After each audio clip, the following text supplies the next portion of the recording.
जम्मू कश्मीर की सियासत एक बार फिर गर्मा गई है क्योंकि नगरोटा और बडगाम विधानसभा सीटों पर उपचुनाव का ऐलान हो चुका है। बीजेपी ने अपने उम्मीदवारों की लिस्ट जारी करते हुए बडगाम से आगा सैयद मोहसिन और नगरोटा से देवयानी राणा को टिकट दिया है। दोनों ही उम्मीदवारों ने पार्टी नेतृत्व का आधार जताते हुए जनता से सीधा जुड़ाव बनाने की बात कही। चुनाव आयोग ने 20 अक्टूबर तक नामांकन दाखिल करने और 11 नवंबर को मतदान की तारीख तय कर दी है। अब देखना होगा कि इन दो सीटों पर बीजेपी का यह दाव कितना असर दिखाता है और क्या पार्टी जनता के मुद्दों जैसे रोजगार, विकास और स्टेटहुड पर वोटरों का दिल जीत पाएगी। ये रिपोर्ट देखिए।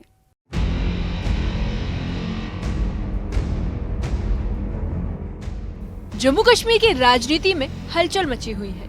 नगरोटा और बडगाम विधानसभा सीटों के लिए उपचुनाव की अधिसूचना जारी हो चुकी है। चुनाव आयोग के मुताबिक 20 अक्टूबर तक नामांकन दाखिल किए जा सकेंगे। 24 अक्टूबर नाम वापसी की आखिरी तारीख है, जबकि मतदान 11 नवंबर को और नतीजे 14 नवंबर को घोषित होंगे। इन दोनों सीटों पर मुकाबला सत्ताधारी दल और क्षेत्रीय पार्टियों के बीच बेहद दिलचस्प होने वाला है। बीजेपी ने बडगाम सीट से आगा सैयद मोहसिन को उम्मीदवार घोषित किया है।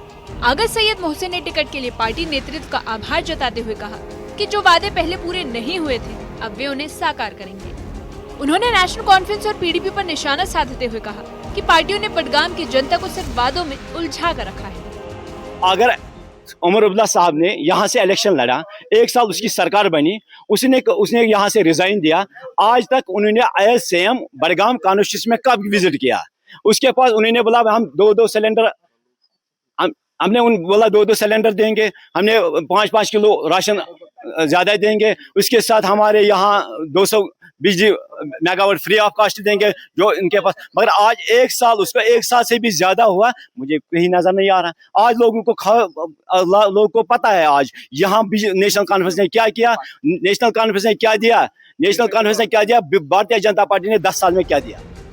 बडगाम विधानसभा का राजनीतिक समीकरण हमेशा से दिलचस्प रहा है। यहाँ कुल 1,25,266 मतदाता है, जिसमें पुरुष वोटर 63,181, महिलाएं 62,081 और थर्ड जेंडर 4 है। इस क्षेत्र के प्रमुख मुद्दे हैं स्टेटहुड और धारा 370, बेरोजगारी, जेल में बंद युवाओं की रिहाई, ड्रग्स तस्करी और बुनियादी सुविधाओं की कमी। आगा सैयद मोहसिन ने कहा कि बडगाम के युवाओं को रोजगार देना और इलाके को विकास की राह पर लाना उनकी प्राथमिकता होगी। मैं लोगों को यही मैसेज दे रहा हूँ आपके माध्यम से। आज वो एक बार भारतीय जनता पार्टी को मौका दिए, आज वो भारतीय जनता पार्टी को वोट दिए। हम इंशाल्लाह यहाँ सबसे पहले यहाँ बेरोजगारी है, वो बेरोजगारी खत्म होंगे। देखो आपको पता है भारतीय जनता पार्टी जो हमारे डिस्ट्रिक्ट हॉस्पिटल जो 50 साल में यहाँ नहीं बना, आज वो उसमें काम चल रहा, वो तैयार है। इंशाल्लाह कुछ महीनों में वो यहाँ फंक्शनल होंगे।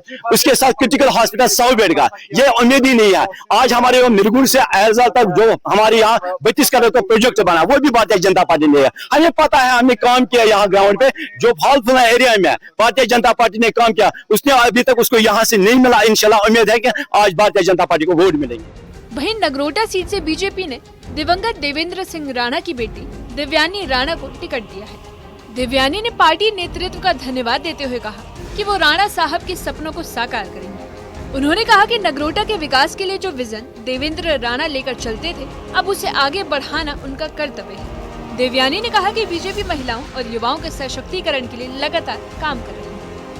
जब भी एक युवा मैदान में उतरता है तो बहुत ज़रूरी रहता है कि जो बड़े बुजुर्ग हैं वो उनको अपना आशीर्वाद दें, जो युवा हैं वो उनके साथ जुड़े। और हमें बहुत उम्मीद है कि जिस तरीके से भारतीय जनता पार्टी के नेतृत्व में हमें ये आशीर्वाद दिया गया है आगे बढ़ने का, हमें पूरा यकीन है कि पिछले 1 साल में हमने जो कार्य किया है लोगों को पसंद आया होगा और अपना वो आशीर्वाद जिस तरह से उन्होंने हमें पिछले साल से देते आ रहे हैं वो आगे बढ़ते भी देते जाएंगे। नगरोटा विधानसभा में कुल 96,007 मतदाता है, जिसमें पुरुष 49,735, महिलाएं 46,271 और थर्ड जेंडर 1 है।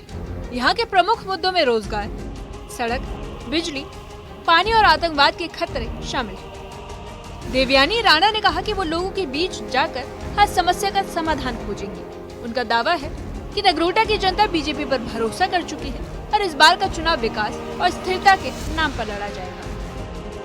आगे तो ऊपर वाले के हाथ में होता है, पर हम ये ज़रूर कह सकते हैं कि हमें आज तक बहुत प्यार मिला है, बहुत आशीर्वाद मिला है और हम फिर से एक बार फिर भारतीय जनता पार्टी को तहे दिल से धन्यवाद करते हैं कि जिस तरह से हमारे साथ बड़े बुजुर्ग, युवा, औरतें, हर तबके के लोग जुड़े थे, उनके ऊपर भी इन्होंने एक आज साहस और दृढ़ संकल्प के साथ आगे बढ़ने का एक मौका दिया है। हम बहुत बहुत शुक्रगुजार हैं और हम उम्मीद करते हैं कि नगरोटा कॉन्स्टिट्यूंसी में जिस तरह से राणा साहब 4 चांद लगाना चाहते थे वो अभी भी लगेगा।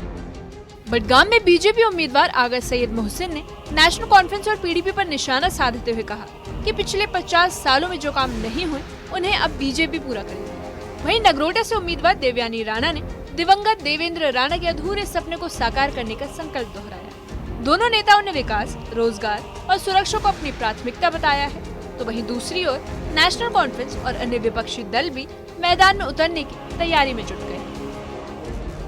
Bureau report, news 8। बडगाम में बीजेपी उम्मीदवार आगा सैयद मोहसिन ने नेशनल कॉन्फ्रेंस और पीडीपी पर निशाना साधते हुए कहा कि पिछले 50 सालों में जो काम नहीं हुए उन्हें अब बीजेपी पूरा करेगी। वहीं नगरोटा से उम्मीदवार देवयानी राणा ने दिवंगत देवेंद्र राणा के अधूरे सपने को साकार करने का संकल्प दोहराया।